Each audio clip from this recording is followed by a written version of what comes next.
അപ്പോൾ എല്ലാവർക്കും ഞങ്ങളുടെ പുതിയ വീഡിയോയിലേക്ക് സ്വാഗതം. അപ്പോൾ നമുക്കൊരു മീൻപിടുത്തമായാലോ? ഞങ്ങളുടെ വീട്ടിൽ തന്നെയുള്ള ഒരു ചെറിയ കുളമാണ്.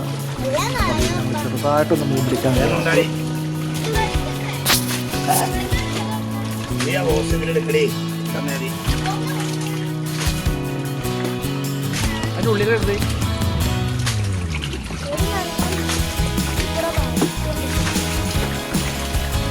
അപ്പോൾ നിങ്ങളും നിങ്ങളുടെ വീടുകളിൽ ഇതുപോലത്തെ ചെറിയ ഒരു കുളം ഉണ്ടാക്കിയിട്ട് നമുക്കതിലേക്ക് കുറച്ചിട്ട് കഴിഞ്ഞാൽ നമ്മുടെ വീട്ടിലെ അത്യാവശ്യ ആവശ്യങ്ങൾക്ക് ഉപകാരപ്പെടും. നല്ല ശുദ്ധമായ മീനെ പിടിക്കാം, കഴിക്കാം.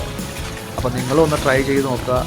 അതുപോലെ തന്നെ നമ്മുടെ വീഡിയോ ഇഷ്ടപ്പെട്ട നിങ്ങൾ സപ്പോർട്ട് ചെയ്യുക, ലൈക്ക് ചെയ്യുക, മറ്റുള്ളവർക്ക് ഷെയർ ചെയ്യുക. വീണ്ടും കാണുന്നത് വരെ നന്ദി, നമസ്കാരം.